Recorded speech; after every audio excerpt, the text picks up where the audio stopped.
যে বহিস্থ কোণটা উৎপন্ন হবে সেই বহিস্থ কোণটাকে আমরা বলবো সেটাকে বলবো বহিঃসমদ্বিখণ্ডক। ঠিক আছে, তো এবার তাহলে আমরা যেটা করব যে আমরা যদি এই এই বাহুটাকে বর্ধিত করি, মানে এটাও তো একটা বাহু, এ এবি যেটা, সেই বাহুটাকে যদি আমি বর্ধিত করি, ধর আমি এটা বিসি বাহুকে এম পর্যন্ত বর্ধিত করেছিলাম, বিসি বাহুকে ধর এম পর্যন্ত বর্ধিত করেছিলাম, আর এটাকে এন পর্যন্ত বর্ধিত করলাম, তাহলে এখানে যে কোণটা উৎপন্ন হলো, এই পাশে যে বহিস্থ কোণটা উৎপন্ন হলো, এই বহিস্থ কোণটার যে সমদ্বিখণ্ডক, সেই সমদ্বিখণ্ডকটা কেমন হবে? এরকম হবে। এইটাও একটা কিন্তু বহিঃসমদ্বিখণ্ডক। ঠিক আছে, এইটার একটা নাম দিচ্ছি, ধর এটা হচ্ছে এফ, এটার নাম হচ্ছে এফ। তাহলে এই ডিএফ হলো অ্যাঙ্গেল এ বি সি এর বহিঃসমদ্বিখণ্ডক।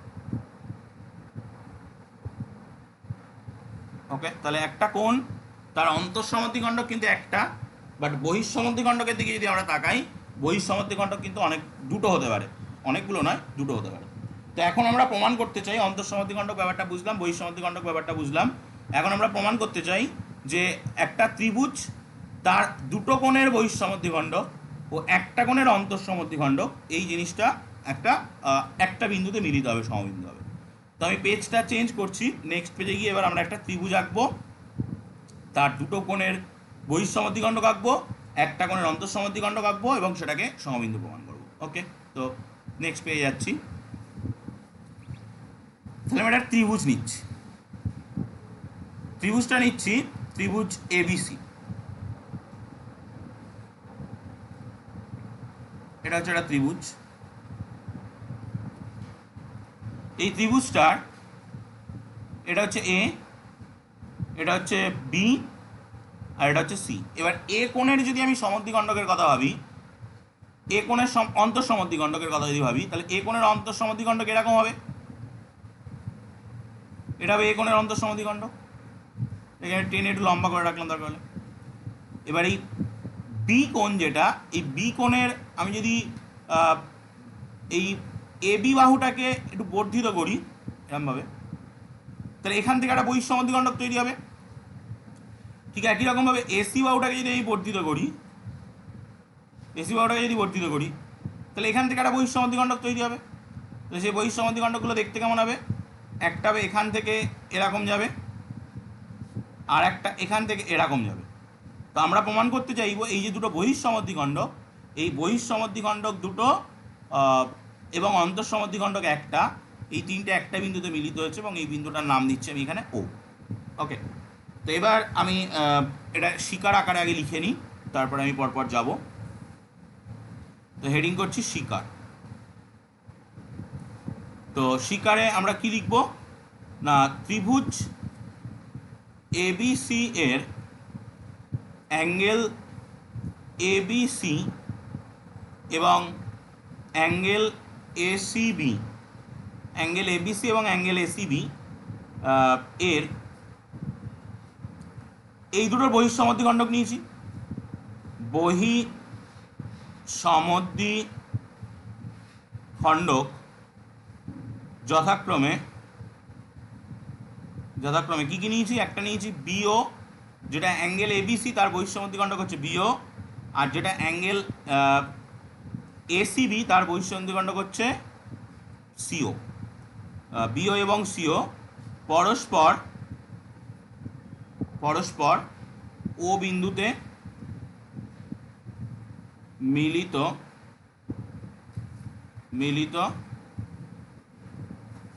হয়েছে, এরা পরস্পর ও বিন্দুতে মিলিত হয়েছে। ওকে, এবার আমরা এ ও যেটা, এটাকে তো আমি এঁকেছি অ্যাঙ্গেল বিএসি কোণের অন্তঃসমদ্বিখণ্ডক, বাট এটাকে আমরা অন্তঃসমদ্বিখণ্ডক নেব না, আমরা এ ওটাকে যুক্ত করে প্রমাণ করব এ ওটা হলো বিএসি কোণের অন্তঃসমদ্বিখণ্ডক। তাহলেই প্রমাণ হয়ে যাবে যে কোনো একটা ত্রিভুজের দুটো কোণের বহিঃসমদ্বিখণ্ডক ও একটা কোণের অন্তঃসমদ্বিখণ্ডক সমবিন্দু। তাহলে আমরা জাস্ট এখানে এ ওটাকে যুক্ত করছি, এও যুক্ত করলাম। ওকে, তো এবার আমরা প্রমাণে যাব। প্রামাণ্য। তো আমাদেরকে প্রমাণ করতে হবে কি, প্রমাণ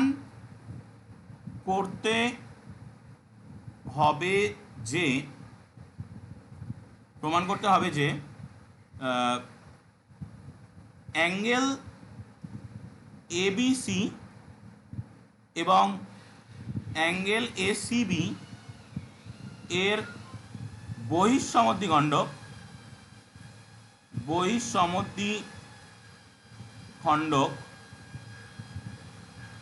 এবং অ্যাঙ্গেল বিএসি এর অন্তঃসমদ্বিখণ্ডক তিনটি সমবিন্দু। এটা আমাদেরকে প্রমাণ করতে হবে, তিনটি সমবিন্দু, এটা আমাদের প্রমাণ করা কাজ। তার মানে আমরা যদি এখন প্রমাণ করতে পারি এও অ্যাঙ্গেল বিএসি এর সমদ্বিখণ্ডক, অন্তঃসমদ্বিখণ্ডক, তাহলে আমাদের কাজ শেষ। তো অর্থাৎ আমরা যদি প্রমাণ করতে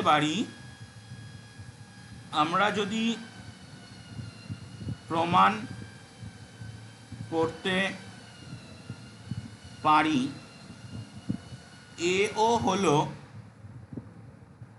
অ্যাঙ্গেল বিএসি এর অন্তঃসমদ্বিখণ্ডক, তাহলে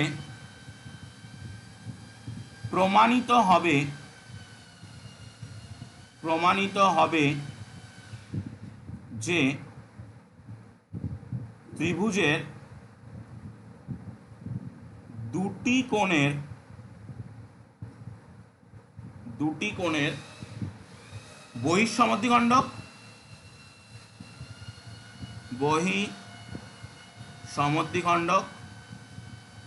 এবং একটি কোণের অন্তঃসমদ্বিখণ্ডক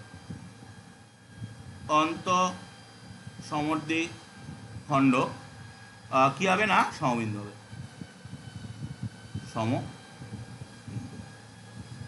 ওকে। তো আমাদের একটুখানি অঙ্কন লাগবে, এর জন্যে অঙ্কনটা করে নিয়ে আমি নেক্সট পেজে গিয়ে প্রমাণে ঢুকবো। তাহলে অঙ্কনে কি করব, এই যে ও বিন্দুটা আছে, ও বিন্দু থেকে বিসি যে বাহুটা আছে, আর এবির ওপরে লম্ব টানতে পারবো না, এবির যে বর্ধিত অংশ আছে আর এসির যে বর্ধিত অংশ আছে, এই তিনটের পরে তিনটে লম্ব টানবো, ঠিক আছে। তো ও বিন্দু থেকে আমি যদি এখানে, যদিও ত্রিভুজটাকে এরকমভাবে নেওয়া হয়ে গেছে, ত্রিভুজটাকে একটু বেঁকিয়ে নিতাম তাহলে আরও বুঝতে সুবিধা হতো। আমি ও বিন্দু থেকে ধর বিসির বর্ধিত অংশের পরে লম্ব টানছি, লম্বটা ধর এরকম হবে। ও বিন্দু থেকে আমি এসির বর্ধিত অংশের পরে লম্ব টানছি,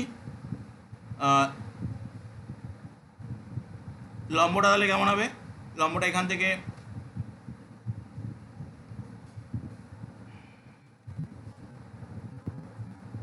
থেকে এরকম হবে,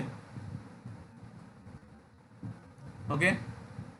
আর আরেকটা আমায় টানতে হবে, ও বিন্দু থেকে বিসির পরে লম্ব টানতে হবে, বাট বিসির পরে লম্ব টানলে ওই লম্বটাই এ ওর সঙ্গে মিশে যাবে এই ছবি অনুযায়ী। যদি এটাকে আমি হালকা যে কোনো একদিকে হেলিয়ে দিতাম তাহলে আর মিশতো না। তো আমি আপাতত ধরে নিচ্ছি এরকম একটা হবে।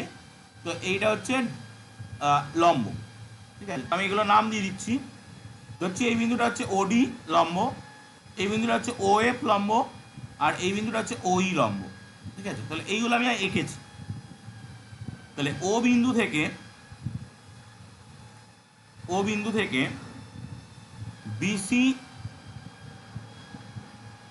এর ওপর কি লম্ব এঁকেছি, ওডি লম্ব। এবি এর বর্ধিতাংশের ওপর কি লম্ব এঁকেছি, ওএফ লম্ব এঁকেছি। এবং এসি এর বর্ধিতাংশের ওপর কি লম্ব এঁকেছি না ওই লম্ব এঁকেছি, ওই লম্ব অঙ্কন করা হলো।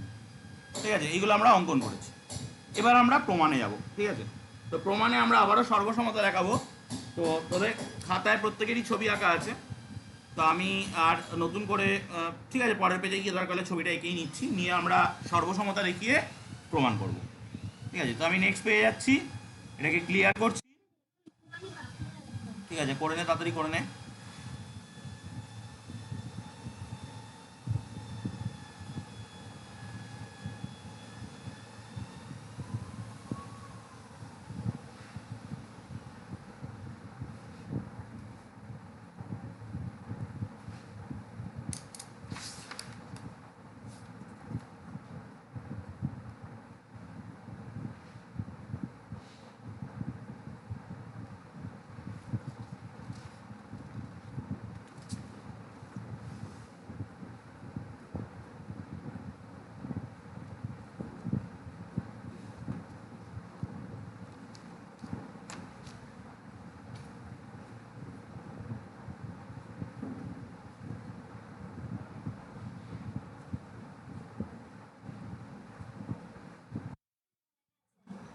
ওকে, তো তাহলে এবার আমরা যেটা পেয়েছি সেটা হচ্ছে এরকম একটা ত্রিভুজ ছিল,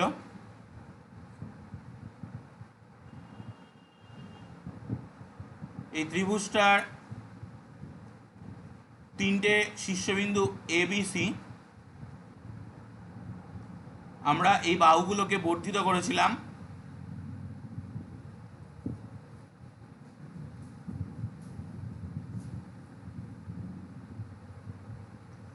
করে এখানে যে বহিস্থ কোণগুলো উৎপন্ন হয়েছিল সেখান থেকে আমরা সমদ্বিখণ্ডক এঁকেছিলাম,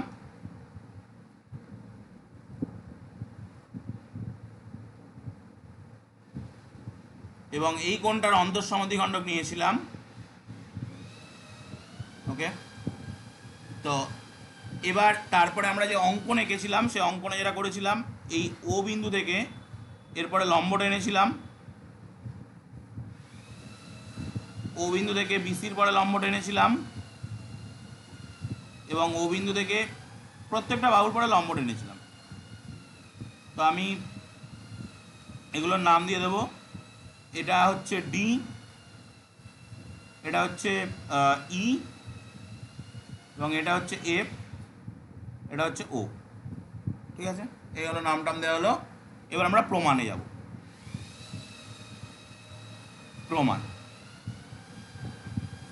প্রমাণে কি করব, আমরা প্রথমে দুটো ত্রিভুজ নেব, একটা হচ্ছে ত্রিভুজ বিওডি এবং আর একটা হচ্ছে ত্রিভুজ বিওএফ। এর মধ্যে আমরা কি পাচ্ছি, নাম্বার ওয়ান, আগে ত্রিভুজ দুটো একটু খুঁজে নিই, ত্রিভুজ দুটো কোথায় আছে। একটা হচ্ছে বিওডি, বি থেকে ওতে গিয়ে ডি, মানে এই ত্রিভুজটা, এই দেন এই দেন এই যে ত্রিভুজটা। আর একটা হচ্ছে বিওএফ, এই আর এই। তো বোঝাই যাচ্ছে একটা সাধারণ বাহু আছে। কোনটা না, একটা হচ্ছে যেটা হচ্ছে ওবিটা হচ্ছে দুটো ত্রিভুজের মধ্যে আছে, তাহলে ওবি সমান সমান ওবি, যেটা হচ্ছে দুটো ত্রিভুজের সাধারণ বাহু। এটা সাধারণ বাহু দুটো ত্রিভুজের মধ্যে আছে। আর কি আছে না, আমি এখানে একটুখানি ভুল এঁকেছি, সেটা হচ্ছে যে আমরা বিওডি ত্রিভুজটা নিচ্ছি। বিওডি ত্রিভুজ মানে এখান থেকে এই পর্যন্ত, দেন এখান থেকে এই পর্যন্ত, দেন এখান থেকে এই পর্যন্ত, এই ত্রিভুজটার কথা বলা হচ্ছে। তো সেক্ষেত্রে আমাদের কিন্তু এই যে কোণটা এই কোণটা কিন্তু 90 ডিগ্রি, কারণ আমরা লম্ব এঁকেছিলাম। তো 2 নম্বর, অ্যাঙ্গেল বিডিও এটা কিন্তু 90 ডিগ্রি, এবং আমরা যখন ওএফ এঁকেছিলাম তখন এই কোণটাও কিন্তু 90 ডিগ্রি নিয়েছিলাম। তো ইজ ইকাল টু অ্যাঙ্গেল বিএফও, উভয়ই কিন্তু সমকোণ, উভয়ই সমকোণ, এই দুটো কোণই 90 ডিগ্রি। 3 নম্বর আমরা আর একটা নেব, সেটা হচ্ছে যে এই বিও যেটা, বিওটা কিন্তু এই কোণটার বহিঃসমদ্বিখণ্ডক, এই পুরো কোণটার বহিঃসমদ্বিখণ্ডক। তাহলে আমরা কি বলতে পারি? আমরা বলতে পারি এইটুকুনি যা হবে এইটুকুনিও তাই হবে, যেহেতু বহিঃসমদ্বিখণ্ডক। তাহলে 3 নম্বর angle D B O is equal to angle O B F. ব্র্যাকেটে কি লিখবো?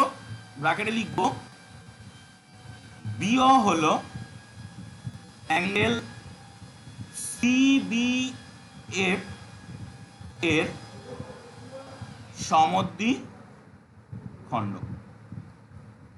ওকে, তো তাহলে এবার যদি তাই হয় তাহলে আমরা কি পাবো? আমরা পাবো যে আমরা কি পাবো, দুটো ত্রিভুজ নিয়েছিলাম, দুটো ত্রিভুজের মধ্যে তিনটে কন্ডিশন সমান দেখালাম।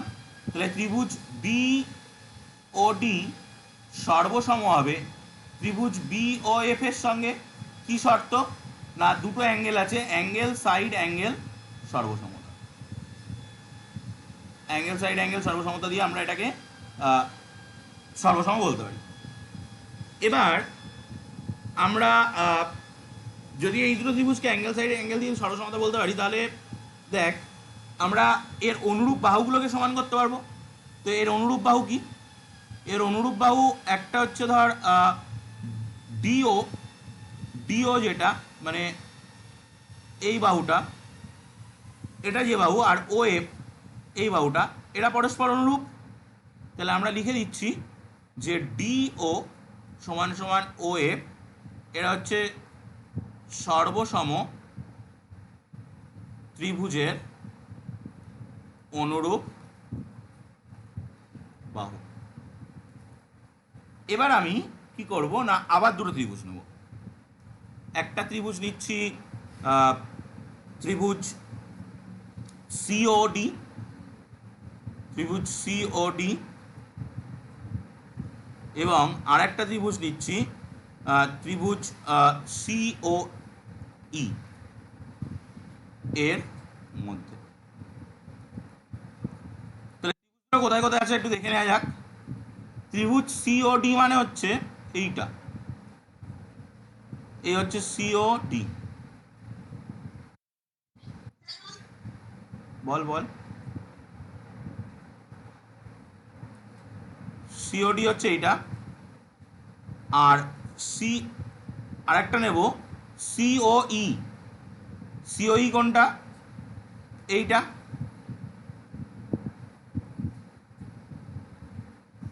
এইটা হচ্ছে সিওই। তো এই দুটো ত্রিভুজের মধ্যেও কিন্তু একটা সাধারণ বাহু রয়েছে। কোনটা? নাম্বার 1 সিও সমান সমান সিও, এটা সাধারণ বাহু।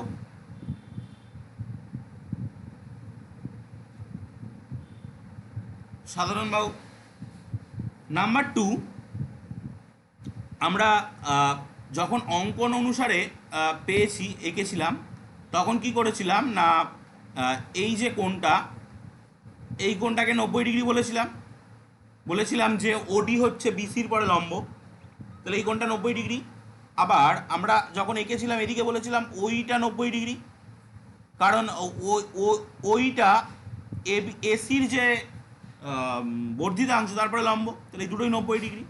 তাহলে আমরা এবার সেটা নেব, অ্যাঙ্গেল ওডিসি সমান সমান অ্যাঙ্গেল ওইসি, এরা উভয়ই সমকোণ, উভয়ই সমকোণ। নাম্বার 3তে আমরা নেব, আমরা এই যে ওসিটা আছে, এই ওসিটাকে আমরা বলেছিলাম সমদ্বিখণ্ডক। কার সমদ্বিখণ্ডক? না, অ্যাঙ্গেল বিসি ই, এইটার সমদ্বিখণ্ডক, এইটার সমদ্বিখণ্ডক। তাহলে এইটার যদি সমদ্বিখণ্ডক হয় তাহলে আমরা কি বলতে পারবো? এই কোণটা যেইটুকুনি হবে এই কোণটাও সেইটুকুনি হবে।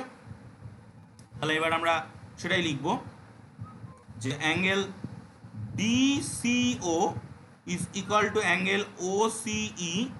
এটা কি, এটা কেন সমান হলো? এটা সমান হলো কারণ হচ্ছে সিও হলো অ্যাঙ্গেল ডিসিই এর সমদ্বিখণ্ড। ডিসিই এর সমদ্বিখণ্ড। ওকে, তাহলে দুটো ত্রিভুজ, তার মধ্যে তিনটে করে শর্ত সমান পেয়েছি। তাহলে আমরা কি বলতে পারি? ত্রিভুজ দুটো সর্বসম। তাহলে আমরা বলতে পারছি অতএব ত্রিভুজ সিওডি সর্বসমতার চিহ্ন। ত্রিভুজ সিওই কি শর্ত অনুযায়ী? অ্যাঙ্গেল সাইড অ্যাঙ্গেল সর্বসমতা। ওকে, তো এই দুটো ত্রিভুজ যদি সর্বসম হয় তাহলে আমরা বলতে পারি যে এদের অনুরূপ বাহুগুলো সমান। এইটা এবং এটা, এটা হচ্ছে অনুরূপ বাহু। তাহলে আমরা লিখে দিচ্ছি যে ওডি সমান সমান ওই, এটা হচ্ছে সমান সর্বসম ত্রিভুজের অনুরূপ বাহু। অনুরূপ বাহু। ওকে, তো তাহলে আমরা কি পেলাম? এটাকে যদি আমি 1 নম্বর নাম দিই আর এইটাকে যদি আমি 2 নম্বর নাম দিই, এই 1 ও 2 থেকে আমরা কি লিখতে পারি না, এখানে বলছে ডিওটা ও এফ এর সঙ্গে সমান, আর এখানে বলছে ডিও বা ওডিটা ওইর সঙ্গে সমান। তাহলে আমরা বলতে পারি ও এফ সমান সমান ওই, এটা আমি 3 নম্বর নাম দিলাম, ও এফ সমান সমান ওই। ওকে, এবার আমি লেখাগুলোকে ক্লিয়ার করব, ক্লিয়ার করে আবার দুটো ত্রিভুজ নেব। ঠিক আছে, তো আমি আগে প্রথম উপরের লেখাটাকে ক্লিয়ার করছি।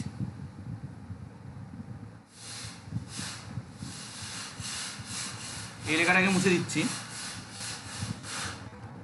তাহলে আমরা এবার যে দুটো ত্রিভুজ নেব সে দুটো ত্রিভুজ হচ্ছে, একটার নাম ত্রিভুজ এ ও ই, আর একটার নাম ত্রিভুজ এ ও এফ এর মধ্যে।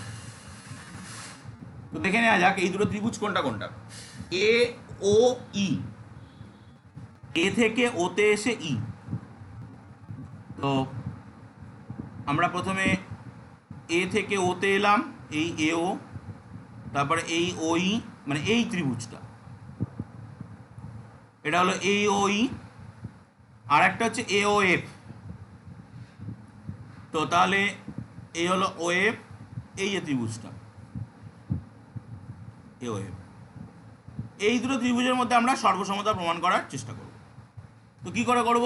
একটা একটু আগেই পেয়েছি 3 নম্বরে, যে 1 নম্বর ও এফ বা ওই সমান সমান ও এফ, এটা 3 নম্বরে প্রমাণ করা আছে, 3 নং এ, 3 নং এ প্রমাণিত।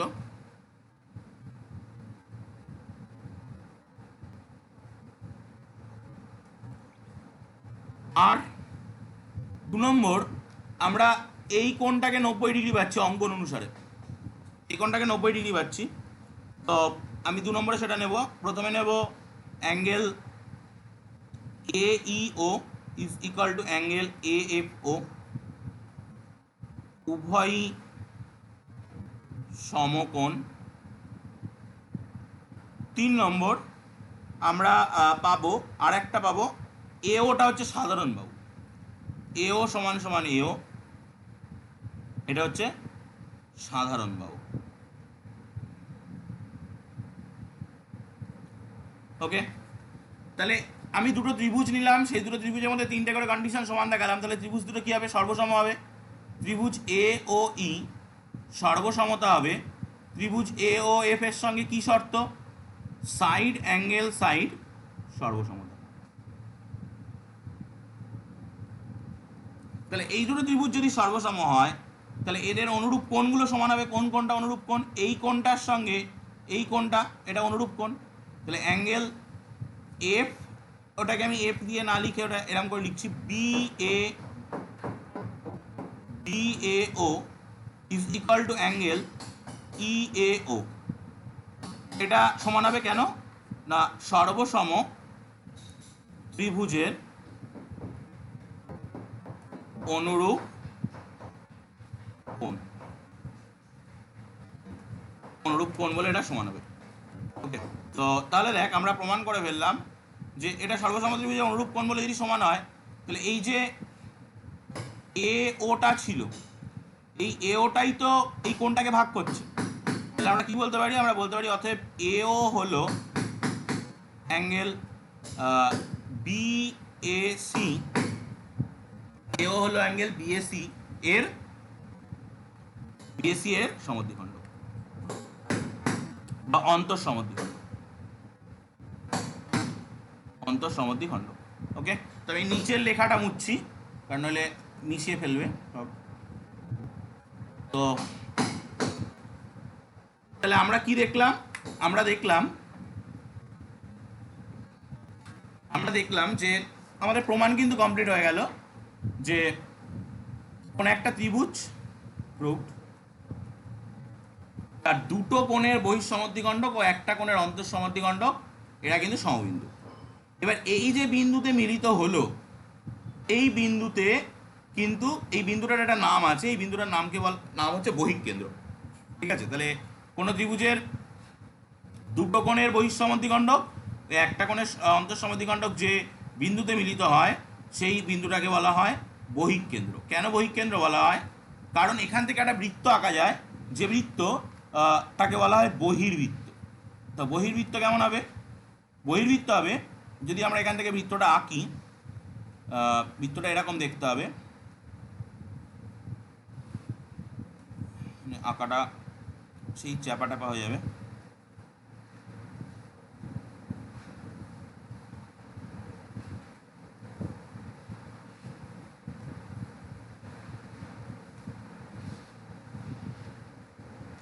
এরকম দেখতে হবে, ঠিক আছে? মোটামুটি বৃত্ত মতো হয়নি, যদি একটু ইয়ে হয়ে গেছে। তো এই বৃত্তটা দেখ, ত্রিভুজের তিনটে বাহু ছিল, একটা বাহু এই যে এসি যেটাকে বর্ধিত করে টেনে লম্বা করা হয়েছে তাকেও টাচ করেছে, আর একটা বাহু এই এবি যেটাকে বর্ধিত করে টেনে লম্বা করা হয়েছে এটাকেও টাচ করেছে, আর একটা বাহু বিসি যাকে কোনো বর্ধিত করা হয়নি এটাকেও টাচ করেছে। তো এই বাহুগুলোকে যেহেতু বাইরের দিক থেকে টাচ করেছে তাই এর নাম হচ্ছে বহির্বৃত্ত। এবং এখান থেকে আমরা আরেকটা জিনিস পাই, যেটা হচ্ছে ব্যাসার্ধ, যেটা হচ্ছে এই বৃত্তটার এই যে ব্যাসার্ধটা, এই ব্যাসার্ধগুলোকে বলা হয় বহির্ব্যাসার্ধ। তাহলে ঠিক একই রকমভাবে আমরা এখানে তো আমরা কি করলাম? একটা ত্রিভুজের তিনটে বাহু, এই বৃত্তটা আঁকার সময় আমরা এসি বাহু আর এবি বাহু, এই দুটো বাহুকে বর্ধিত করেছি, আর বিসি বাহুটাকে বর্ধিত করিনি, নিয়ে একটা বৃত্ত পেয়েছি। তোরা বাড়িতে আমাকে দুটো ছবি এঁকে পাঠাবি হোয়াটসঅ্যাপে, সেখানে কি করবি, একবার এখানে তো এসি আর বিসিকে বর্ধিত করা হয়েছে, তোরা একবার বিসি আর এবিকে বর্ধিত করবি, তখন এসিকে বর্ধিত করবি না, নিয়ে একটা বৃত্ত এরকম করে আঁকবি। আর একবার তোরা সিএ এবং বিসিকে বর্ধিত করবি, এবং পড়ে থাকলো কোনটা? এবিকে বর্ধিত করবি না, নিয়ে আরেকটা বৃত্ত আঁকবি। তো একটা ত্রিভুজের কিন্তু তিনটে বহির্বৃত্ত থাকে, সেই তিনটে বহির্বৃত্ত একটা তো আমি এঁকেই দিলাম, আর বাকি দুটো তোরা আঁকবি।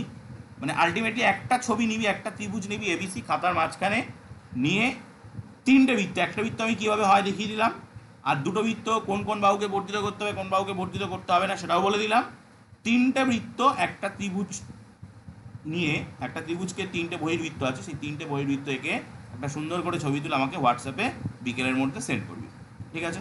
তাহলে আমরা এটাই কী শিখলাম? কোন একটা ত্রিভুজ, তার দুটো কোণ, তার বহিঃসমদ্বিখণ্ডক নিলাম, ও বাকি যে একটা কোণ, সে একটা কোণের অন্তঃসমদ্বিখণ্ডক নিলাম। সেই বহিঃসমদ্বিখণ্ডক এবং অন্তঃসমদ্বিখণ্ডক তিনটে একটা বিন্দুতে মিলিত হবে, সেটা আমরা প্রমাণ করলাম। এবং আমরা দেখলাম যে ওই যে বিন্দুতে মিলিত হবে সেই বিন্দুটার নাম হচ্ছে বহিঃকেন্দ্র।